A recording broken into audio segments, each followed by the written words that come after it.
Avez-vous déjà remarqué que beaucoup d'échecs ne naissent pas du manque d'efforts, mais de la négligence envers ce qui soutient le travail? Aujourd'hui, nous allons parler de gestion, de responsabilité et de rendement. Un message qui commence à la ferme, mais qui résonne dans toute une vie. Dans l'entrepreneuriat de la vie, les animaux, au-delà de notre affection, doivent être considérés comme des partenaires vitaux sous notre gestion.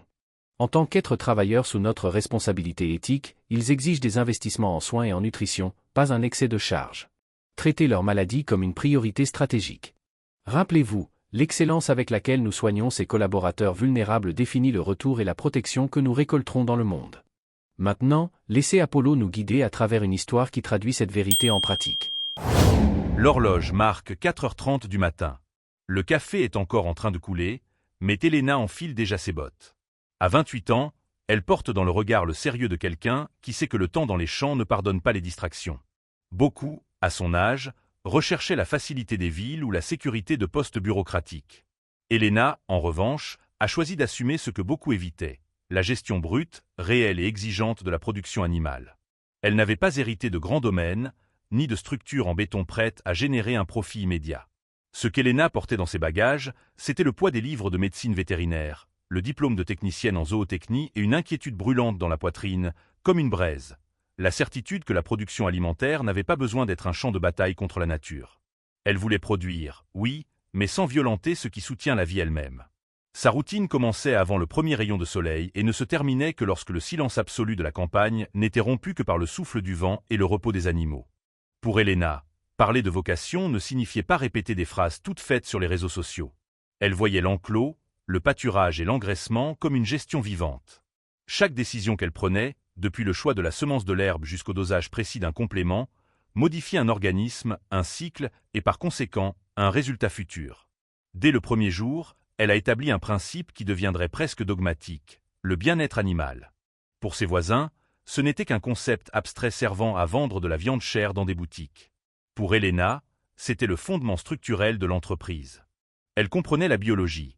Un animal stressé produit du cortisol, le cortisol réduit l'immunité, la baisse de l'immunité attire les maladies, et les maladies signifient des pertes. C'était de la pure mathématique vêtue d'éthique. La conviction d'Elena ne passa pas inaperçue. Dans cette région de producteurs traditionnels, la nouveauté est souvent accueillie avec méfiance avant même d'être testée.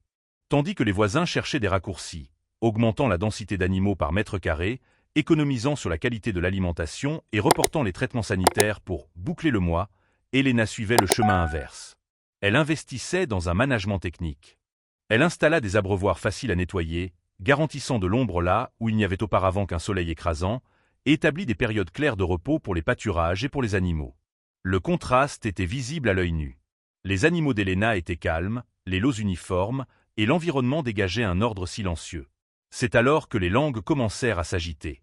Dans les coopératives et les syndicats agricoles, le nom d'Elena était prononcé avec ironie. « Elle romantise la campagne », disaient certains. « Cette fille croit que les animaux sont des personnes », riaient d'autres. Un producteur ancien, aux mains calleuses et à l'esprit fermé, alla jusqu'à la confronter lors d'une réunion. « Ce que tu fais, Elena, c'est du luxe déguisé en éthique. À la fin de la journée, ce qui compte, c'est le poids sur la balance, pas si l'animal a bien dormi. » Elena écouta tout en silence. Elle savait qu'il ne servait à rien de discuter des opinions avec ceux qui ne voulaient pas voir les données. Elle discutait des résultats. Et les résultats, comme le bon vin, ont besoin de temps pour mûrir. Le conflit s'intensifia. Ce n'était plus seulement des ragots de couloir. Un groupe de producteurs locaux commença à faire pression sur les abattoirs et les acheteurs de la région. L'argument était habile et dangereux. Il disait que le modèle d'Elena rendrait le marché inviable. Si elle impose ce standard de coûts élevés, les acheteurs exigeront la même chose de nous, et le prix final augmentera. Elle va casser le secteur, disait-il. Le boycott invisible commença à fermer des portes. Et, pour la première fois, le doute visita l'oreiller d'Elena. En elle, la tension grandissait. Pour croître, elle avait besoin de capital. Pour obtenir du capital, elle devait montrer aux banques des graphiques de profit immédiat. Les banques ne financent pas les principes. Lors de plusieurs réunions de crédit, elle entendit le même conseil paternaliste. Réduis les coûts maintenant, Elena. Utilise une alimentation moins chère, augmente la densité. Quand tu seras grande et riche, alors tu pourras revenir à ces idées de bien-être animal. Il y eut des mois où la trésorerie de la ferme ressemblait à un désert. Chaque centime était compté, et la tentation de céder frappait à la porte comme une tempête. Et si je retardais simplement la vaccination de 2 semaines? Et si j'ignorais ce lot qui semble un peu apathique? Pensait-elle. Cela paraissait rationnel. Cela semblait être la seule façon de survivre. Mais Helena revenait toujours à la même prémisse. Si le système tombe malade, l'entreprise meurt. Elle comprenait que le mauvais management est une dette à intérêt composé. Tu économises aujourd'hui sur l'alimentation, mais tu dépenses 3 fois plus en médicaments demain. Tu économises aujourd'hui sur l'espace, mais tu perds sur le poids final à cause du stress. Elle décida que, si elle devait échouer, elle échouerait en restant fidèle à ce qu'elle savait être la vérité technique. Et alors, la nature commença à répondre. Les animaux d'Helena ne parlaient pas, mais leur corps livrait les résultats. Le taux de mortalité de ces animaux chuta à des niveaux presque nuls. La conversion alimentaire, ce que l'animal mange par rapport à ce qu'il gagne en poids, devint la meilleure de la région. Là où d'autres producteurs dépensaient des fortunes pour combattre des épidémies de pneumonie ou des infections, Helena voyait ses lots rester indemnes. Lorsqu'une maladie apparaissait, le traitement était immédiat et rigoureux. Elle ne voyait pas cela comme une dépense, mais comme une protection. La régularité de sa production devint sa marque de fabrique. Les acheteurs commencèrent à remarquer que les lots d'Helena n'avaient pas de mauvaises surprises. Il n'y avait pas d'hématome dans la viande causée par une manipulation agressive. Il n'y avait pas de résidus de médicaments utilisés dans l'urgence. Ce qui était autrefois appelé idéalisme commença à être interprété par le marché comme une sécurité sanitaire. Le grand tournant se produisit lorsqu'un contrat d'exportation exigea une traçabilité totale et des normes strictes de bien-être animal. Les voisins, qui riaient auparavant, paniquèrent. Ils n'avaient pas de registre, pas de gestion, pas la culture nécessaire.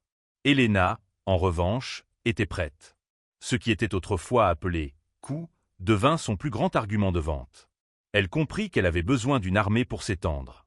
Elle commença à former son équipe avec une règle non négociable. Ici, l'animal n'est pas un outil de production, c'est une responsabilité de vie. Quiconque traitait un animal avec violence était licencié sur le champ. Il n'y avait pas de seconde chance pour la cruauté ou la négligence. Cette clarté absolue créa une culture d'excellence. Les employés commencèrent à ressentir de la fierté pour ce qu'ils faisaient. Ils n'étaient pas seulement des ouvriers agricoles. Ils étaient des gardiens de vie et d'un système qui fonctionnait. La croissance d'Helena fut comme celle d'un chêne, lente, mais profonde et inébranlable. Des investisseurs qui cherchaient autrefois le profit rapide commencèrent à frapper à sa porte, attirés par la constance de ses chiffres. Des partenariats solides se formèrent. Le modèle d'Helena devint le nouveau standard d'or de la région. Les mêmes producteurs qui la critiquaient des années auparavant traversaient désormais les clôtures pour observer comment elle travaillait. Ils commencèrent à imiter ses mangeoires, ses périodes de repos, ses régimes alimentaires. Il n'y eut pas de demande d'excuses, et Helena ne l'exigeait pas.